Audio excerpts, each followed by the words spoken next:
Bonjour et bienvenue. Donc, dans ce tuto, je vais vous montrer comment faire pour insérer plusieurs index dans un même document Word. Dans mon document, je vais avoir à la fin un index des noms de personnes, un index des mots-clés et un index des noms de villes et de pays. Donc, trois index que je vais mettre à la fin de mon document. Donc, voici mon document. Et à la fin, voici les termes que je dois avoir, les mots que je dois avoir dans mon index, avec les noms de personnes que j'ai mis en bleu, les noms de villes et de pays en rouge et les mots-clés en noir. Donc, je vais avoir ces trois index. Donc, il faut commencer d'abord par créer ce qu'on appelle le fichier de concordance. Le fichier de concordance, c'est le fichier dans lequel je vais mettre tous les termes que je vais indexer, tous les termes que je vais utiliser pour marquer le texte et puis les mettre dans l'index. C'est ça le fichier de concordance. Mais avant de faire le fichier de concordance, évidemment, il faut définir d'abord ce qu'on appelle les commutateurs pour chaque type d'index. C'est très important parce que ce sont ces commutateurs-là qu'on va mettre dans le fichier de concordance et qui vont indiquer à Word quel type d'index il faut afficher à quel endroit. Donc, je peux prendre par exemple, pour l'index des noms de personnes, je mets le commutateur N comme nom. Pour l'index des noms de villes et de pays, je mets V comme ville. Et pour l'index des mots, je vais mettre le commutateur M comme mot. Donc, il faut bien noter ces commutateurs pour ne pas les oublier et puis savoir quel commutateur correspond à quel type d'index. Donc, je vais créer mon fichier de concordance. Comment? J'ouvre d'abord un nouveau document Word. Et dans ce nouveau document, je crée un tableau à 2 colonnes. Dans ce tableau, je vais mettre autant de lignes que de termes à indexer. Si vous avez déjà vos termes comme ça, un à la ligne, un par ligne, donc il suffit tout simplement de sélectionner les termes et puis d'aller dans insertion. Au niveau de l'insertion, vous cliquez sur tableau et convertir le texte en tableau. On laisse le nombre de colonnes à 1 et puis on valide. Donc on a un tableau avec une colonne évidemment et puis autant de lignes que de termes. Maintenant il suffit de réduire la taille de cette colonne là. On peut le faire en mettant le curseur ici jusqu'à ce que ce symbole apparaisse. On maintient la touche, le bouton droit de la souris enfoncé pour le tirer. Ou bien on peut aller à disposition et puis là au niveau de cette zone on a la taille de la colonne. Ici on a 16,49. On enlève et puis on met par exemple 8 cm et puis on appuie sur entrée. Là on a la taille. Si ça ne suffit pas, on peut encore diminuer. Voilà, on a la taille, une bonne taille, parce qu'il va nous falloir une deuxième colonne. Donc ça c'est la première colonne. Et dans la deuxième colonne, il suffit dans la deuxième colonne, plutôt on va mettre les termes tels qu'ils doivent apparaître dans l'index. Donc ici, dans la colonne de gauche, ici, ce sont les termes à indexer tels qu'ils apparaissent dans le document. Par exemple, Diouf, Afrique, alternance, autorité. Et dans la colonne de droite, ce sont les termes à indexer tels qu'ils doivent apparaître dans l'index. Par exemple, là, j'ai choisi de mettre le nom de famille en majuscule, virgule, suivi du prénom pour les noms de personnes. Pour les noms de ville et les mots-clés, il n'y a pas de changement. Donc, je peux aussi mettre, si je veux, le nom de famille, entre parenthèses, le nom, le prénom. Mais là, je préfère laisser comme ça. Donc, Première colonne, le terme à indexer tel qu'il apparaît dans le document. Deuxième colonne, le terme à indexer tel qu'il apparaît dans l'index. Il faut aussi préciser que pour ce tableau, il n'y a pas de titre des colonnes. Les colonnes ne comportent pas de titre au niveau de ce tableau. Donc là, j'ai créé mon tableau. J'ai mis tous les termes, du début à la fin, avec leur correspondance dans la colonne de droite, c'est-à-dire tel qu'ils doivent apparaître dans l'index. Maintenant, c'est là où interviennent les commutateurs. Parce que pour chaque élément, il faut que je précise à Word si ça va faire partie de l'index des noms, ou bien de l'index des noms de files, ou bien de l'index des mots-clés. Et comment je fais ça? Là, je vais mettre ce type de commutateur. Par exemple ici, Abdou Diouf c'est un nom, donc je mets le commutateur F. Le commutateur F c'est pour la création de l'index. Ensuite je précise que c'est avec le commutateur N que je vais utiliser ce terme là. Donc c'est pour dire à Word que le terme Abdou Diouf va faire apparaître dans l'index des noms. Maintenant, comment obtenir ce symbole? C'est simple, il suffit d'appuyer directement sur sur la touche de votre clavier. Maintenant, sur certaines, parfois quand vous appuyez sur Word, sur cette touche comme ici, Word met directement les guillemets français, ce qui n'est pas bon parce que Word, le langage ne pourra pas comprendre, la machine ne pourra pas comprendre ce symbole. Maintenant, comment je peux obtenir le symbole? Si je ne peux pas l'avoir directement au clavier, je viens à insertion, ensuite je clique sur symbole et maintenant autre symbole. Donc j'attends que la boîte de dialogue apparaisse. Bon, là il est déjà là parce que je l'avais déjà utilisé, mais sinon si ce n'est pas là, vous cherchez, vous regardez, il suffit de défiler pour voir. Ensuite quand on voit le symbole, on clique dessus une fois, ensuite on clique sur insérer. Ensuite on ferme le tableau et il est inséré. Donc il suffit maintenant de le sélectionner et puis de copier ou bien CTRL-C. Ensuite vous collez. Donc pour Abdou Diouf, puisque c'est un nom, je mets d'abord le guillemet, le double guillemet, suffit du slash comme ça. Ensuite F pour l'index, je ferme avec le guillemet. Ensuite je mets le commutateur N pour dire que ça va être dans l'index des noms.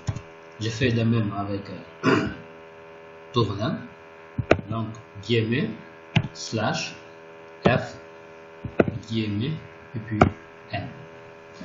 Maintenant pour Afrique, ça doit apparaître dans les noms de villes et de pays, donc je mets guillemet slash F guillemet, ensuite V. Pour alternance, c'est un mot, donc il doit apparaître dans l'index des mots. J'avais choisi le commutateur M pour les mots, donc je fais guillemet slash F guillemet M. De même pour autorité, guillemet slash F guillemet M. Ainsi de suite jusqu'à la fin. Donc je fais la même chose pour tous les termes de la table. Okay, donc pour tous les termes du fichier de concordance. Maintenant, quand je finis de faire tout ça, il suffit d'enregistrer mon fichier de concordance. J'enregistre mon fichier de concordance et puis je le fais. Donc j'ai fini mon fichier de concordance avec à l'intérieur tous les termes à indexer, les commutateurs pour le type d'index, etc. Maintenant, je reviens à mon document Word. Donc, quand je reviens à mon document Word, je commence par faire ce qu'on appelle le marquage des termes. Ici, on va choisir un marquage automatique parce qu'avec le nombre important de termes, on ne peut pas faire de marquage manuel. Donc, je vais à référence. Dans le menu, je clique sur référence. Ensuite, au niveau de référence, je clique sur insérer l'index. J'obtiens cette boîte de dialogue. Je clique sur le bouton du milieu en bas, là où il est marqué marquage auto. Donc, quand je clique sur marquage auto, il y a une nouvelle boîte de dialogue qui me demande le fichier de concordance. Donc, je vais chercher mon fichier de concordance. Où est-ce que je l'ai en concordance? Index multiple. Voilà, voici mon fichier de concordance. Concordance index multiple. Soit je double-clique dessus pour l'ouvrir, ou bien je clique une fois et puis je clique ouvrir. C'est la même chose. Maintenant, la machine a marqué tous les termes. Et voyez là, les tags qui sont activés. Ce sont ces petits symboles-là que vous voyez sont activés. Et puis, si vous regardez par exemple au niveau du terme corruption, vous avez ce marquage entre ces accords-là, XE, corruption, etc. Avec le commutateur M. Donc, c'est pour montrer que Word a déjà fait le marquage. Maintenant, il est préférable, avant d'insérer l'index, de désactiver ces tags pour masquer les codes. Comment désactiver ces tags? Vous allez à Accueil et au niveau du groupe paragraphe, vous cliquez sur ce bouton. Une fois, les tags sont désactivés. Maintenant, je me positionne là où je dois mettre les annexes. Par exemple, là, je peux insérer un saut de page pour aller sur une page.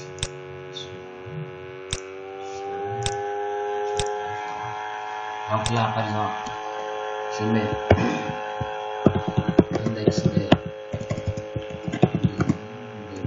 noms de personnes. Je vais à la ligne. Maintenant, pour insérer l'index, je vais à référence. Donc, je vais plutôt à insertion. Au niveau du menu insertion. Au niveau du groupe texte, vous voyez ici, il y a cette icône. Si vous posez la chose, vous voyez, ça marque explorer les composants QuickPar. Donc, je clique sur explorer les composants QuickPar. Ensuite, il y a un sous-menu qui apparaît avec insertion automatique, profil du document, champ, organisateur de blocs, etc. Donc, je clique sur champ. On voit apparaître cette boîte de dialogue. Donc, au niveau de la catégorie, c'est-à-dire la liste de gauche, là où il est marqué catégorie, je cherche index. Quand je vois index, je clique dessus une fois. Ensuite, sur le bouton code de champ, carrément en bas à gauche. Quand je clique dessus, on voit apparaître le bouton option. Je clique dessus une fois, ce qui me donne une autre boîte de dialogue qui me permet de choisir le commutateur. Donc, puisqu'il s'agit d'un index ici, d'abord, je clique d'abord, double-clique d'abord sur le commutateur F, double-clic, F. Maintenant, je mets les guillemets. Là, à ce niveau, les guillemets, on peut le mettre directement avec le clavier. Donc, je mets les doubles guillemets. Ensuite, je veux mettre l'index des noms propres. J'avais dit N pour l'index des noms, commutateur N. Donc, je mets N. Je ferme avec le double guillemets. Ensuite, je double-clique sur ce commutateur H, A majuscule. Ce commutateur, c'est pour me permettre de dire en Word, de me faire un index par ordre alphabétique avec indication de la lettre en en-tête. Ensuite, je clique sur le commutateur C pour le nombre de colonnes. Comment définir le nombre de colonnes? Je mets le nombre de colonnes entre guillemets. Si je veux une colonne, je mets ça entre 1 entre guillemets. Si je veux 2 colonnes, je mets 2 entre guillemets. Si j'ai 3 colonnes, je mets 3 entre guillemets. Et si je veux 4 colonnes, je mets 4 entre guillemets. Et 4, c'est le nombre maximum. Donc là, je veux 2 colonnes. Je mets guillemets, double guillemets, 2. Et je ferme avec les le double guillemets. Maintenant, je double-clique aussi sur le commutateur Z avec les cadres. Ça, c'est le langage que Word va utiliser pour concevoir l'index. Et c'est un langage commun. Il s'agit de remplacer les cadres par 1, 0, 3 et 6. Donc les cadres deviennent 1, 0, 3, 6. Quand je finis de faire ça, je clique OK une fois ici. Là, je choisis de conserver la mise en forme à chaque mise à jour. Donc je laisse comme ça. Et puis je clique OK. Donc là, il y a l'index des noms qui apparaît.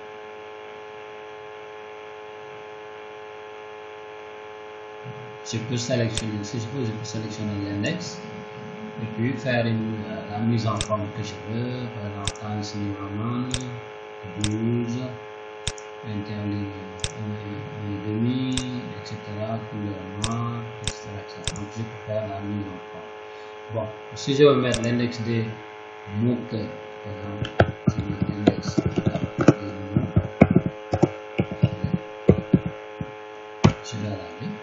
Donc je refais la même chose, insertion, quick path, champ, je sélectionne index dans la liste de gauche, je clique sur code de champ, ensuite je clique sur option, je choisis F, je mets entre guillemets le commutateur pour les mots que c'était M, donc je mets M, je ferme avec les double guillemets, ensuite je choisis ici pour l'ordre alphabétique, ensuite le commutateur c'est pour le nombre de colonnes, je mets double guillemets 2, je ferme avec les double guillemets, ensuite pour le langage Z 4 dièse, et je remplace les 4 dièses par 1, 0, 3, 6, je valide, OK. Voici mon index des mots. Pour l'index des noms de ville, l'index des noms de ville. Et donc, toujours la même chose, insertion, quick path, champ, index dans la liste de catégories, je choisis index. Je clique sur code de champ, je clique sur option, double-clique sur le commutateur F, j'ouvre les guillemets V pour les V, je ferme les guillemets, ensuite C pour le nombre de colonnes, guillemets V, je ferme avec les double guillemets, ensuite HA pour l'ordre alphabétique, ensuite le langage Z 4 dièse, les 4 dièses que je remplace par 1, 0, 3, 6 et puis OK. Voici mon index des noms de vie. Donc voilà, c'est pas très compliqué. Le plus important, c'est, comme je dis tout à l'heure, d'avoir un fichier de concordance bien préparé avec les commutateurs qu'il faut et puis faire le marquage. Maintenant, passer par l'insertion des champs quick path pour avoir un. Bon, on peut aussi voir le code champ. Il suffit de faire un clic droit sur l'index et puis basculer les codes champs. Et là, vous avez le code champ qui m'a permis de créer ce type d'index. Donc, qui est important et que nous verrons plus tard. Voilà pour l'index.